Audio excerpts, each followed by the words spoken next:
మనోహరి, అమర్ ఏం జరిగింది? త్వరగా రా అమర్. నాకు ఫోన్ వస్తే మాట్లాడదామని పక్కకి వెళ్ళాను. ఈలోపు ఎవరో వచ్చి బాగిని కొట్టి ఆకాష్ నెత్తుకెళ్ళిపోయారు.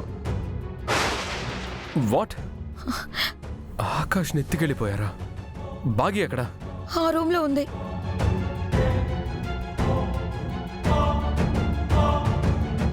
బాగి, సారీ సార్, బాబుని కాపాడలేకపోయాం.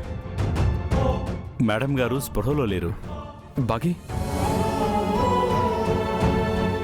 బాగి, బాగి, నన్ను చూడు. బాగి, బాగి, కళ్ళు తెరు. బాగి, బాగి, బాగి, బాగి, బాగి, బాగి. ఆకాష్, ఆకాష్, బాగి, బాగి, ఆకాష్, బాగి, నన్ను చూడు. ఆకాష్. బాగి, ఏమండి, ఏమండి, బాగి, ఏమండి వచ్చారా? ఎవరో నన్ను కొట్టి ఆకాష్ ని తీసుకెళ్లిపోయారు. ఆకాష్ ని కాపాడండి, ఆకాష్ ని కాపాడండి, ఆకాష్. బాగి, రిలాక్స్. కాపాడండి. ఆకాష్కి ఏం కాదు, నేను చూసుకుంటాను. డాక్టర్, ఏం జరిగింది? 10 నిమిషాల క్రితం ఎవరో ఒక వ్యక్తి వచ్చి మేడం గారిని స్పృహ తప్పేలా కొట్టి బాబు మెడ మీద కత్తి పెట్టి మా అందరినీ బెదిరించి వ్యాన్లో తీసుకెళ్ళిపోయాడు అమర్. అతను ఎవరన్నా తెలిసిందా? లేదమర్, ఫేస్కి ఒక మాస్క్ పెట్టుకున్నాడు.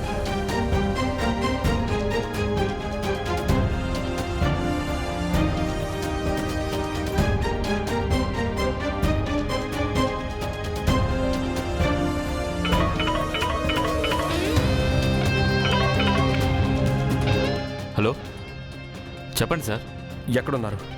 పెట్రోలింగ్లో ఉన్నాను sir. 10 minutes back NNS hospital నుంచి మా అబ్బాయిని ఒకరు కిడ్నాప్ చేసి వ్యాన్లో తీసుకెళ్ళిపోయారు.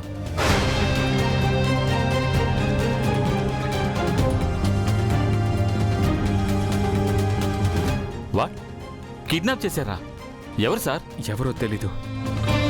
వాడు ఎంత స్పీడ్గా వెళ్ళినా ఈ 10 నిమిషాల్లో 5 kilometers మించి వెళ్ళుండడు.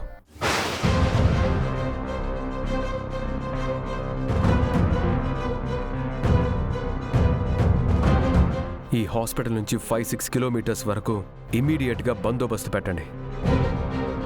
ప్రతి వెహికల్ని చెక్ చేయండి. Okay sir. బాబు కండిషన్ సీరియస్గా ఉంది. వెంటిలేటర్ పైన ఉన్న వాడిని తీసుకెళ్ళిపోయాడు.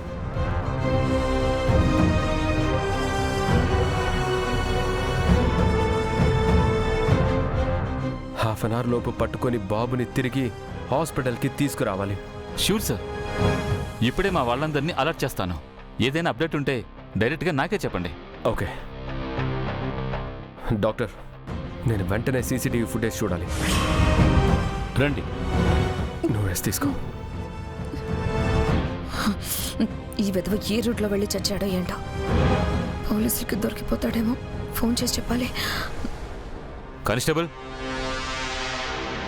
సార్,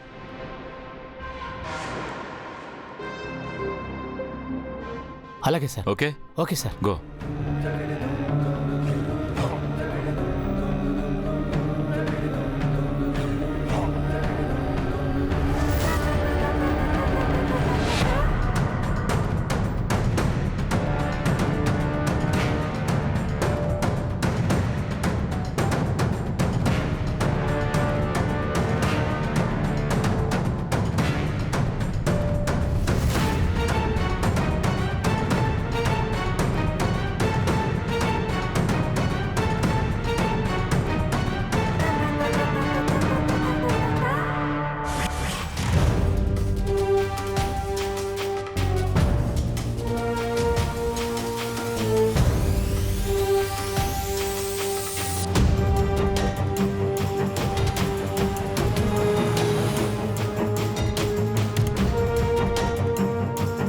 పోలీసులు చెకింగ్ చేస్తున్నారంటే ముందుకెళ్తే దొరికిపోతాం. పక్క రూట్లో వెళ్ళిపోవడం బెటర్.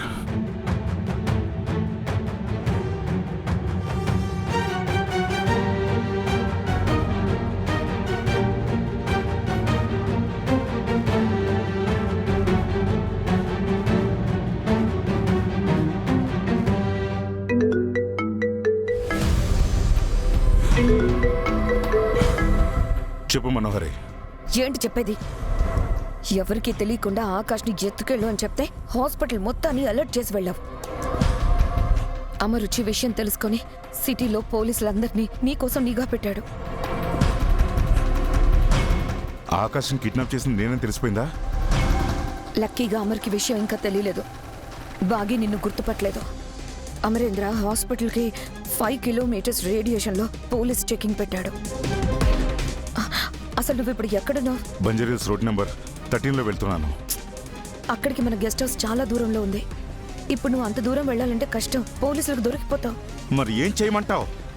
ఒక పని చేయి, మెయిన్ రోడ్లో వెళ్ళకు. నువ్వు వెళ్తున్న ఏరియాలో కొంచెం దూరంలో ఒక స్లమ్ ఉంది. గల్లీల్లోనూ ఆ స్లమ్లోకి వెళ్ళు. అక్కడ ఏదో ఒక ఇంట్లో ఆకాష్ని పెట్టి వెహికల్ని ఎక్కడైనా దూరంగా పార్క్ చేసాయి. ఓకే, ఆ తర్వాత అమ్మకి ఫోన్ చేయనా? ఇప్పుడే వద్దు, రేపు మార్నింగ్ 7కి కాల్ చేయి. రేపటి వరకు ఎందుకు ఆగటం? ఇప్పుడే ఫోన్ చేసి బెదిరిస్తే వెంటనే నా కూతురిస్తాడు కదా. నీకు బ్రెయిన్ పనిచేయట్లేదా? ఆకాష్కి 10 అవర్స్కి ఒకసారి ఇంజెక్షన్ చేయాలి. ఇందాక 1 అవర్ బ్యాక్ ఇంజెక్షన్ చేశారు. నెక్స్ట్ రేపు మార్నింగ్ 9కి ఇంజెక్షన్ ఇవ్వాలి. లేదంటే వాడు చచ్చిపోతాడు. నువ్వు ఇప్పుడే ఫోన్ చేస్తే అమర్కి 9 అవర్స్ టైం ఉంటుంది. ఆలోపు నిన్ను పట్టేసుకుంటాడు. అదే ఇంజెక్షన్ ఇవ్వడానికి 2 అవర్స్ ముందు నువ్వు కాల్ చేసావనుకో, అంత తక్కువ టైంలో అమర్ నిన్ను పట్టుకోలేడు. మన కూతుర్ని మనకు అప్పగించడం తప్ప అమర్కి వేరే ఆప్షన్ ఉండదు. 2 అవర్స్ టైం అంటే మరీ తక్కువ టైం కదా. కాశ్మీర్ నుంచి మన కూతురిని ఎలా తీసుకొస్తాడు? స్పెషల్ ఫ్లైట్లు తీసుకొని వస్తాడు. నీకెందుకు? చెప్పింది చెయ్యి. ఇప్పుడు తెలియకపోయినా ఆకాష్ని కిడ్నాప్ చేసింది నువ్వే అని అమర్ తెలుసుకుంటాడు. అందుకే వెంటనే నీ ఫోన్ స్విచ్ ఆఫ్ చేసేయి. వేరే ఫోను సిమ్ కార్డు తీసుకో. ఆ నెంబర్ నుంచి నాకు కాల్ చేయి. పాత నెంబరు ఆఫ్లో ఉంది కాబట్టి నువ్వు ఫోన్ చేసే వరకు అమర్ ఏమీ చేయలేడు. నైట్ అంతా పిచ్చోళ్ళ రోడ్డు మీద తిరుగుతాడన్నమాట, అంతేగా? ఓవర్ కాన్ఫిడెన్స్కి పోకుండా ఈసారైనా కరెక్ట్గా చేయి. ఓకే, ఇక్కడ దగ్గరలో ఉన్న స్లమ్లోకి వెళ్ళి ఒక ఇంట్లో ఈ పిల్లను దాచిపెట్టాలి. ఆ తర్వాత కార్ను దూరంగా పార్క్ చేయాలి. ఈ నెంబర్ స్విచ్ ఆఫ్ చేసేసి కొత్త నెంబర్ తీసుకోవాలి, అంతే కదా? అంతా గుర్తుంది. అంతా కరెక్ట్గానే చేసి నాకు కొత్త నెంబర్ నుంచి కాల్ చేయి. నేను వెయిట్ చేస్తూ ఉంటాను. ఓకే.